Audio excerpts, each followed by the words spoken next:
kasih. Suara sudah terdengar dengan baik? Terdengar, Ibu. Iya. Baik, Bu, dengar. Baik, Assalamualaikum warahmatullahi wabarakatuh. Waalaikumsalam warahmatullahi wabarakatuh. Selamat pagi dan salam sejahtera bagi kita semua. Salam Om Swastiastu, Namo Buddhaya, salam kebajikan. Selamat datang semua di acara HPBI Bedah Buku pada hari ini. Semoga kita berada dalam keadaan sehat walafiat karena PPKM darurat sedang berjalan, tapi harus tetap semangat. Pada saat ini, Bapak Ibu di webinar ini semoga selalu berada di dalam keadaan sehat. Amin ya Rabbal Alamin. Bapak Ibu sekalian, saya buka acara bedah buku ini dengan pantun, buka jendela di waktu pagi, buka lihat bujang lagi ngejemur. Alhamdulillah kita bertemu lagi dalam keadaan sehat dan panjang umur. Cakep. Alhamdulillah. Terima kasih ya. Bapak Ibu sekalian, saya akan jelaskan sedikit mengapa bedah buku ini penting. Meski tadi sudah disampaikan oleh Ibu Ketua dan moderator. Singkatnya, HPBI ini adalah organisasi non-profit yang bergerak di bidang pelayanan bahasa Indonesia yang tentunya berbagai upaya yang dapat dilakukan untuk pelayanan bahasa. Tentu salah satunya adalah melalui buku puisi ini sebagai sebuah karya sastra yang telah dieksplor oleh 15 pengurus HPBI dalam sebuah buku Aku Ingin Berpuisi.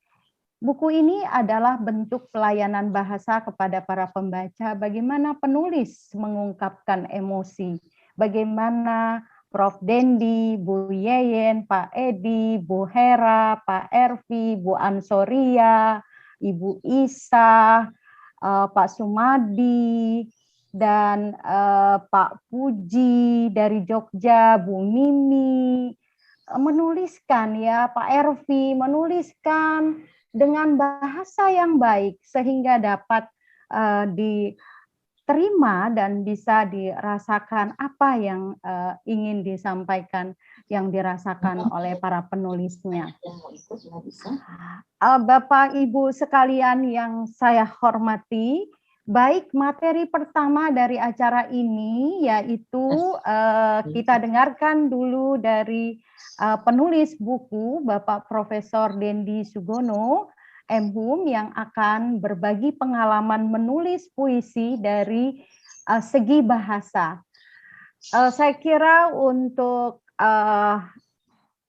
riwayat atau biodata Pak Dendi Sugono sudah diketahui oleh kita semua yang hadir di sini. Jadi untuk mengefektifkan waktu kepada Profesor Dendi Sugono, kami persilakan untuk berbagi kepada kita bagaimana mengekspresikan tulisan Prof melalui puisinya ya sebagai orang yang berkecimpung di bidang bahasa atau linguistik. Kepada Prof. Dendi kami beri waktu 10 menit, dipersilakan. Bismillahirrahmanirrahim. Assalamualaikum warahmatullahi wabarakatuh. Waalaikumsalam warahmatullahi wabarakatuh. Semoga Allah senantiasa melindungi kita, mengaruniai kita kesehatan yang prima, dijauhkan dari penyakit yang berbahaya. Amin, amin, ya Rabbil Alamin. Ibu-ibu dan bapak-bapak, teman-teman semuanya, serta para mahasiswa yang mengikuti aktivitas ini, terima kasih bahwa kita HPBI telah bisa mengadakan acara yang sangat fundamental maksud saya, karena begitu menarik perhatian selama ini dalam waktu yang cukup lama, tidak hanya BPI tapi juga aktivitas kebahasaan, kesastraan tidak terlihat. Baik, pertama saya akan berbicara tentang sesuatu yang saya rasakan jadi sebagai seorang yang mendalami atau mempelajari masalah bahasa. Yang pertama adalah soal peran bahasa. Di mana-mana kalau sebelum masuk ke puisi ya, di mana-mana kalau kita bicara tentang peran bahasa, orang selalu mengatakan bahwa bahasa itu perannya sebagai alat komunikasi. Nah, saya penasaran, lalu saya baca, saya cari masukan macam-macam dari mana-mana, saya cari coba apa sih sebetulnya bahasa itu, apa cuma sekedar itu. Tapi ketika saya mulai banyak mendalami lagi tentang psikologi dan lain-lainnya, ketika dulu juga sudah belajar itu dan juga menghayati perjalanan-perjalanan saya, lalu saya melihat bahwa peran bahasa itu bukan sekedar alat komunikasi, yang pertama adalah alat berpikir. Kenapa? Sebelum saya bicara, saya berpikir dulu siapa di depan saya ini. Para penulis puisi, para dosen, guru, juga teman-teman mahasiswa, juga ada yang lain. Nah, maka di otak saya ini sudah ada pilihan. Karena yang dihadapi ini bukan mahasiswa saja, bukan khalayak umum, bukan pedagang, dan sebagainya. Nah, maka sarana utama bagi bahasa yang sangat fundamental adalah menjadi alat berpikir. Tanpa bahasa, manusia tidak mampu berpikir secara maksimal. Bahkan mungkin tidak bisa berpikir karena mungkin tuli sejak kecil sehingga tidak mendengar bahasa, maka dia tidak mampu berpikir dengan sarana bahasa. Yang kedua adalah apa yang kita pikirkan, kita ekspresikan. Maka buat peran fundamental bahasa adalah sebagai alat ekspresi. Setelah saya berekspresi, Anda merespon, baru terjadi komunikasi. Maka yang ketiga adalah peran bahasa itu sebagai alat komunikasi. Nah, ini yang ingin saya sampaikan karena dari penelitian yang saya lakukan, itu saya telusuri penelitian itu dari ketika saya belajar di Belanda, pulang Jakarta, di Frankfurt, itu semuanya itu saya dalami terus, ternyata bahwa kita memang harus lebih dalam terus ke sana. Lalu di samping itu tidak sekedar memiliki peran sebagai sarana pikir, sarana ekspresi, dan sarana komunikasi, tetapi bahasa memiliki peran yang fundamental yaitu sebagai menyimpan sejarah. Bahasa menyimpan sejarah. Kalau tidak ada bahasa, kita tahu tidak siapa Nabi Adam itu, siapa tokoh linguistik Ferdinand de Saussure misalnya. Kita tidak tahu siapa Bung Karno, tidak tahu kalau tanpa bahasa. Karena itu bahasa menyimpan sejarah. Yang berikutnya adalah bahasa itu menjembatani antar generasi. Kita bisa tahu manusia pertama yang diciptakan Allah di bumi, Nabi Adam, turunkan ke bumi bernama Nabi Adam. Kenapa? Dari bahasa. Tanpa ada bahasa kita tidak akan tahu, bisa menelusuri siapakah manusia-manusia di awal-awal kehidupan di dunia ini. Kita tidak tahu. Kenapa? Karena tidak ada bahasa. Maka bahasa itu menyimpan sejarah. Berikutnya adalah menjembatani antar generasi. Jadi kita bisa tahu tadi Nabi Adam karena generasi Nabi Adam, generasi Nabi Yusuf, generasi Nabi Isa, kemudian generasi Nabi Ibrahim, dan seterusnya itu karena lewat bahasa. Jadi menjembatani antar generasi. Bahkan generasinya Bung Karno yang kita menyaksikan bagaimana proklamasi kemerdekaan itu dibacakan, nah itu juga akan kita bisa tahu bagaimana proses kemerdekaan kita itu lewat bahasa. Jadi tanpa bahasa kita tidak bisa mengetahui apa yang terjadi. Kemudian hasil pemikiran, apa yang kita pikirkan kita tuliskan. Anda berpikir, saya berpikir, kemudian keluarlah hasilnya puisi. Pak Edi itu paling produktif itu, puisinya banyak sekali. Dan teman-teman yang lain. Jadi apa yang kita pikirkan, kita ekspresikan melalui bahasa. Ya, yang terakhir mampu menerobos batas ruang dan waktu. Bapak Ibu ada di mana? Di rumah masing-masing. Saya di rumah saya. Para mahasiswa, semua peserta ada di rumah masing-masing, di tempat masing-masing. Saya di rumah saya. Tapi kita berinteraksi. Dari mana? Bahasa. Ada Zoom-nya, ada sarana, tapi nggak ada bahasa, kita tidak bisa berkomunikasi. Jadi sangat luar biasa bahasa itu mampu menerobos batas ruang. Ruangnya adalah ruangnya kita berbeda. Bahkan orang Belanda, Jerman pun atau orang Amerika yang mengikuti, misalnya buka Zoom kita dibenarkan, mereka kan bisa ikut, padahal jauh sekali tempatnya, bisa ikuti walaupun di sana malam hari. Nah, itu adalah mampu menerobos batas ruang dan waktu yang menjadi fungsi bagi bahasa kita. Nah, sekarang saya akan melihat bahwa lalu pertanyaannya, modal membuat puisi itu apa sih? Pasti pengalaman, penglihatan, rasa hati kita, suara hati kita, bagaimana kita kepada Sang Pencipta, dan seterusnya. Tapi yang paling utama dalam kita berbicara tentang puisi, itu sebetulnya kita memiliki bahasa. Siapa sih? Bahasa itu apa sih? Siapa sih yang menciptakan bahasa? Nah, ada satu contoh. Di Eropa, orang mencoba, Eropa Utara, untuk menciptakan bahasa yang digunakan secara internasional, bukan bahasa Inggris, tapi menciptakan bahasa, namanya bahasa Esperanto. Ciptakan bahasa ini untuk kepentingan dunia internasional. Kalau bahasa Inggris untuk orang Inggris, bahasa Belanda orang Belanda, bahasa Jerman orang Jerman, bahasa Indonesia orang Indonesia, dan seterusnya.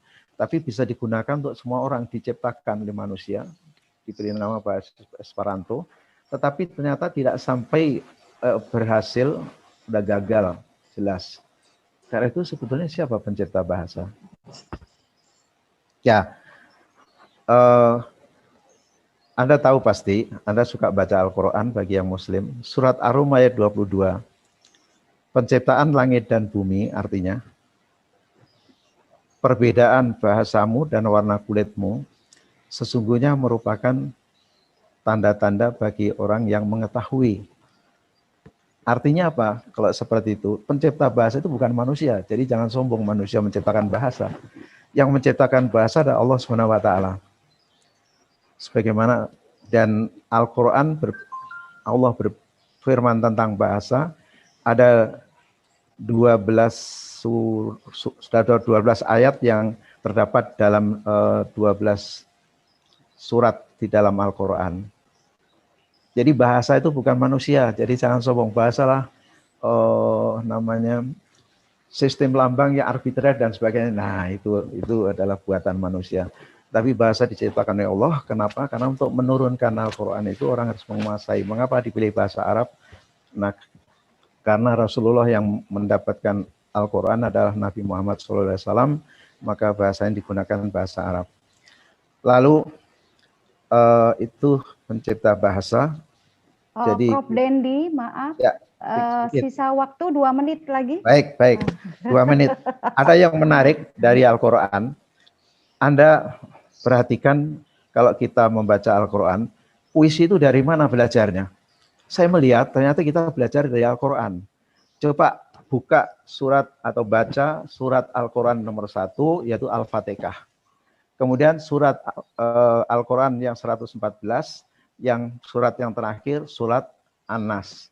Baca, ada rima di belakang itu, ya, tidak ada sungguh indahnya. Mengapa ketika dibaca kita menjadi merinding, masuk ke relung-relung hati kita. Kenapa? Karena setiap ujung baris itu ada rimanya dan itu dengan suara yang begitu indahnya. Ya. Jadi Bismillahirrahmanirrahim. Terus nanti itu semua itu ke arah him, kul a'udzu birabbin nas, malikin nas, dan seterusnya semua ada. Jadi kita itu dapat rima-rima yang dibuat oleh penyair-penyair kita itu sebetulnya adalah Al-Quran yang mengajarinya. Ya, itulah intinya bahwa manusia, marilah kita terus belajar tentang ilmu yang ada dari ajaran kita, sehingga kita itu tidak menjadi sombong karena semuanya adalah berangkatnya dari sana. Nah, inilah yang perlu saya sampaikan pada teman-teman, bahwa sekali lagi peran fundamental bahasa tidak sekedar alat komunikasi. Dulu kalau saya bimbing selalu saya arahkan ke sana. Dan rima itu walaupun pernah dibongkar oleh para sastrawan kita, rima dihilangkan menjadi puisi, ada yang seperti prosa begitu. Saya banyak teori di sana seperti itu. Tapi saya menekankan bahwa ternyata datangnya puisi itu bukan dari kita manusia, tetapi dari Allah SWT, dari surat-surat yang pendek di juz-juz yang di belakang itu banyak sekali hal semacam itu. Mohon maaf kalau ada yang kurang berkenan, atas tuturan saya dan terima kasih atas kesempatan ini. Saya bangga, saya senang karena saya bisa menyampaikan peran bahasa bukan sekedar alat komunikasi dan pencipta bahasa bukan manusia tapi Allah yang Maha Kuasa. Terima kasih. Assalamualaikum warahmatullahi wabarakatuh. Terima kasih. Assalamualaikum warahmatullahi wabarakatuh. Nanti ada tanya jawab, ada beberapa pertanyaan untuk Prof. Dendi. Dan kita melangkah untuk pemateri atau penulis yang mewakili sebagai penulis puisi yang berikutnya, yaitu Babe kita, Bapak Dr. Edi Sukardi, yang beliau lebih dikenal dengan bahasa panggilan atau nama penanya yaitu Esu, ya, atau seniman dan sastrawan Betawi. Beliau adalah dosen dari UHAMKA dan beliau biasa membawakan mata kuliah menulis puisi. Jadi Bapak Ibu guru peserta webinar hari ini kita merasa beruntung karena selain Prof. Dendi yang punya pengalaman luar biasa baik di dalam maupun di luar negeri tentang bagaimana peran bahasa dan mampu menyimpan pengalaman batin ketika beliau di Belanda dan mengungkapkan dalam puisi yang telah kita dengarkan tadi. Berikutnya mari kita dengarkan paparan dari Pak Dr. Edi Sukardi, MPD. Kepada Babe yang biasa dipanggil oleh Empok Seni, Babe, saya persilakan. Babe sehat, mudah-mudahan ya selalu bisa berbagi pengalaman kepada kita yang hadir pada hari ini. Silakan Babe untuk menyampaikan bagaimana menulis puisi sebagai orang yang sudah banyak karyanya. Terima kasih. Oke. Assalamualaikum warahmatullahi wabarakatuh. Waalaikumsalam. Selamat terima kasih pada guru saya, Prof. Dendi. Beliau ini yang membimbing saya dan mengantarkan saya sampai jadi dokter lah. Kemudian Bu Yeni, Bu Yeyen, terima kasih Ketua HPBI. Mas Agus, nanti mohon masukan-masukan untuk kami yang ya, belajar menulis lah gitu. Saya menulis puisi ini berangkat dari karena suka menyimak lah, mendengarkan orang berbicara, orang keluh kesah, kemudian orang berkhutbah dan seterusnya. Kadang-kadang ada inspirasi dari sana, saya tulis jadi puisi. Atau mungkin hasil membaca, belakangan saya banyak berdialog, membaca karya-karya gangga dan penyair besar, seperti Rumi, Al-Ghazali, dan yang lain-lain. Dari sana saya dapat inspirasi. Maka jadilah puisi. Atau karena melihat, mencermati, melihat apa saja begitu, mencermati. Satu ketika saya terjebak macet di puncak begitu, kemudian karena tutup buka dan ternyata tutupnya lama sampai 4-5 jam gitu. Terus saya berpikir ini orang kaya semua yang lalu lalang gitu. Terus sopir angkot itu kemana dia gitu? Siapa yang kasih dia uang, kasih dia makan gitu? Karena jalan ditutup. Maka dengan melihat dan menyaksikan seperti itu, ya lahir juga sebuah puisi yang saya tulis. Kemudian pemantik buku ini itu ketika saya sedang menguji justru ada mahasiswa yang mahasiswa S2, dia berkisah tentang Muara Gembong di Bekasi Utara. Itu di sana kalau lagi musim rob, air menggenang, dan itu biasanya saat bulan purnama, sehingga saya jadikan puisi menjadi judulnya Aku Takut Pada Purnama. Gitu. Ini yang kemudian direspon oleh teman-teman dan kemudian jadilah kumpulan puisi ini. Itu karena saya merenung dan mengkaji, kemudian lahir puisi. Yang paling menarik teman-teman, Bapak Ibu, ternyata orang suka kalau dikasih hadiah puisi. Jadi saya suka memberi hadiah puisi pada mereka yang dapat gelar baru, dapat gelar guru besar, dapat gelar doktor, ketika hari perkawinan, ketika ulang tahun misalnya, saya kasih persembahan dalam bentuk puisi. Saya bilang saya tidak bisa memberi hadiah apa-apa, dan saya bilang hadiah. Bahkan kadang-kadang saya bingkai puisinya dengan bingkai yang bagus, ya mungkin satu ketika dia akan pajang itu di ruang tamunya dan itu akan dibaca oleh banyak orang. Jadi teman-teman Bapak Ibu, berangkat dari apa yang disampaikan oleh HB Yasin bahwa setiap orang yang jatuh cinta adalah penyair. Baik cintanya berlabuh atau cintanya terdampar gitu. Sehingga banyak juga kisah-kisah cinta saya tuliskan dalam bentuk puisi. Ibu tapi kepainan. Tadi Ibu kopi nggak salah loh. Kesedihan saya tulis dalam jadi puisi. Kegembiraan saya tulis jadi puisi. Setelah beberapa pengalaman saya rasakan. Host mohon di mute ya, saya nggak bocor. Jadi itu pengalaman-pengalaman yang saya tuliskan jadi puisi. Saya berpuisi sejak masih remaja dulu. Ya, kalau ada lomba baca puisi saya pasti ikut itu. Walaupun kadang-kadang nggak perubahan gitu. Saya. Ya, walaupun nggak juara, tapi sesekali pernah juga jadi juara lah gitu. Saya ikut lomba baca puisi dan kemudian saya bilang, bagaimana Pak Sapardi nulis puisi gitu. Kalimatnya padat tapi kok menggugah sekali gitu. Saya ingin seperti Pak Sapardi, maka saya belajar puisi-puisi Pak Sapardi. Saya baca puisi Pak Taufik. Ya. Ini luar biasa puisi Pak Taufik. Nah, kemudian bahkan sempat bertemu dengan Pak Sapardi, dengan Pak Taufik. Saya tanyakan, saya diskusikan. Nah, maka saya belajar dari Pak Taufik. Puisi-puisi Rendra sangat menggugah. Ya. Kemudian saya sempat adakan lomba baca puisi, memperebutkan Piala Rendra. Dan saya minta izin dengan keluarga beliau. Dan kemudian dikasih izin dan saya gunakan untuk menyelenggarakan lomba baca puisi. Kebetulan saya kenal dengan ketua panitia pameran buku di Jakarta. Kemudian saya bilang, saya boleh nggak numpang acara gitu.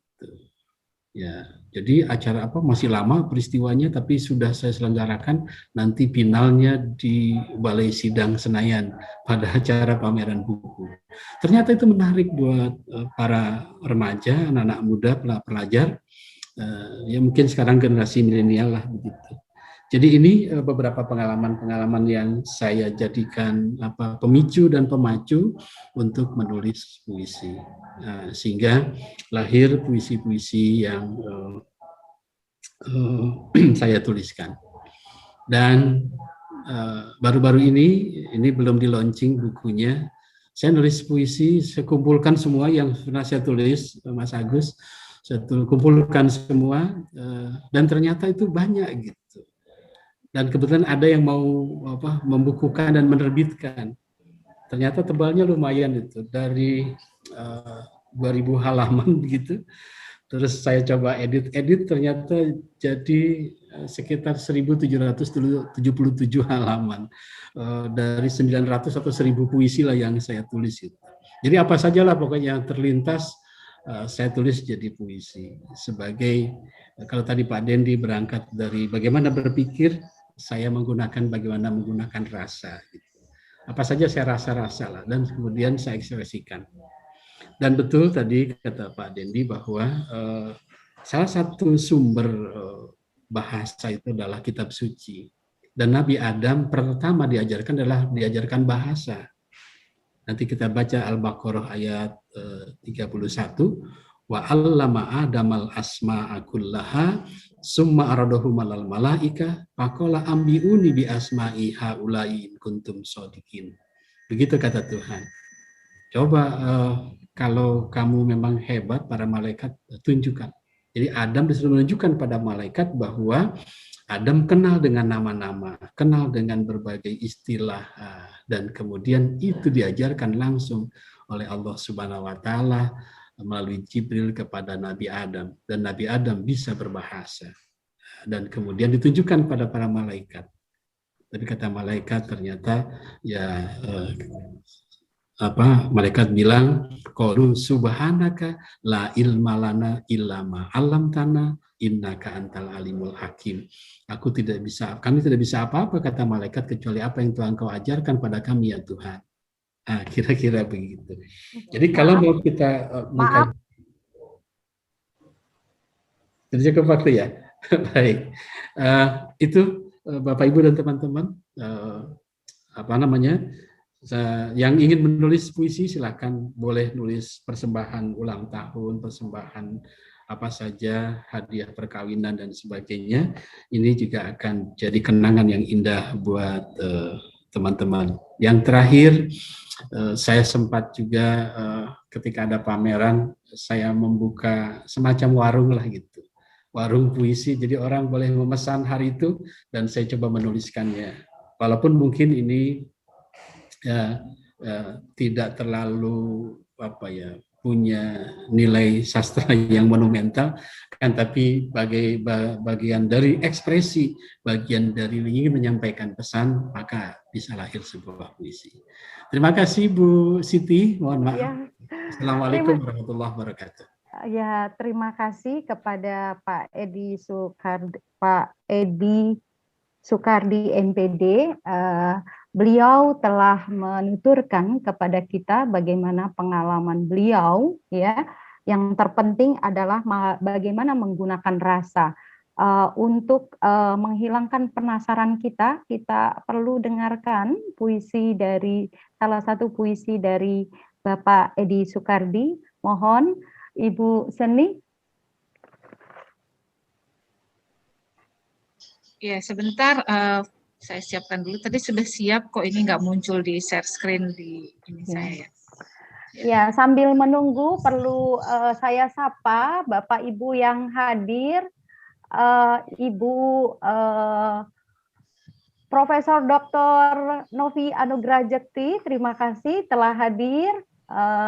Beliau adalah guru besar dari Universitas Negeri Jakarta, kemudian Ibu Dr. Fatiyati Murtado dari Pasca Universitas Negeri Jakarta, anggota HPBI. Saya lihat hampir sebagian besar hadir. Kemudian Pak Alamsa, selamat datang Pak Alamsa. Pak Alamsa, selamat datang. Bu Siti Gomo, mohon maaf. Sudah hadir di sini Ibu Estu Irene, produser RRI, dia yang akan secara live membacakan puisi Pak Edi. Oh ya. Terima kasih Ibu. Langsung dipersilakan ya. Iya, langsung dipersilakan. Silakan Bu Esti, Bu Seni dipersilakan. Yes, sudah hadir di tengah-tengah kita Ibu produser RRI, acara di RRI itu apresiasi sastra kalau nggak salah, kemudian si Pitung juga. Silahkan Ibu Estu Irene untuk membacakan puisi karya Pak Edi. Ibu Estu Irene menyalakan mikrofonnya. Ibu Estu Irene, mendengarkan? Ya. Oke. Ya, terima kasih Ibu Ines, Pak Edi dan semuanya.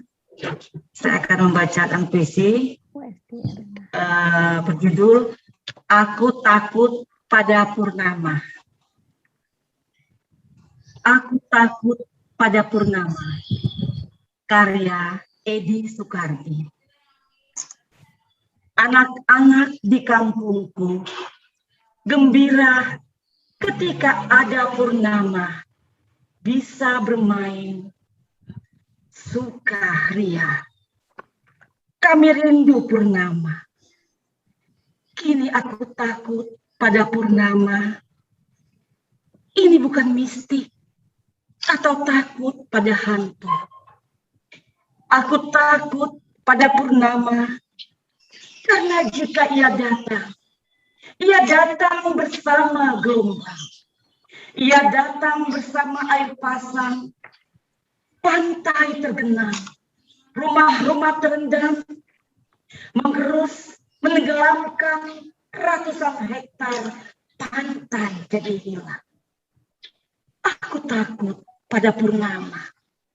Jika ia datang, aku tak tahu kalau kampungku ada dalam cengkeraman bencana, ada dalam ancaman bencana. Purnama, saat kau datang, kini aku jadi susah. Aku harus mengungsi, kadang aku harus tidur di atas perahu. Purnama, besok kau akan datang lagi, bersama gelombang, bersama air pasang, pantai tergenang, rumah-rumah terendam. Aku baru tahu, setelah Bu Anita datang, memberi penyuluhan agar warga kampung harus siap saat purnama datang. Bersama deburan ombak dan gelombang, pertanda pantai akan tergenang dan rumah-rumah akan terendam. Purnama, aku rindu cahayamu yang terang, tapi sayang, kalau kau datang, aku tak bisa pulang. Rumahku kembali terendam. Aku takut padamu purnama. Bila kau datang, Mutiara Gelombang, Warung Jati. Karya Edi Sukardi. Luar biasa. Ini kalau Bu Estu Iren yang bacakan memang luar biasa. Nanti HPBI ada slot di sana ya Bu ya untuk baca puisi ya Bu. Acara apresiasi sastra di RRI ya Bu. Iya, terima kasih. Ya, mudah-mudahan kerjasama antara kita dan HPBI dengan RRI ya Bu Estu ya bisa terjalin gitu agar HPBI juga bisa mengembangkan diri, mengembangkan bahasa Indonesia melalui RRI. Terima kasih Ibu Esti, luar biasa. Ya, terima kasih Bu Estu. Terima kasih. Saya akan kontak Ibu ya. Yang luar biasa.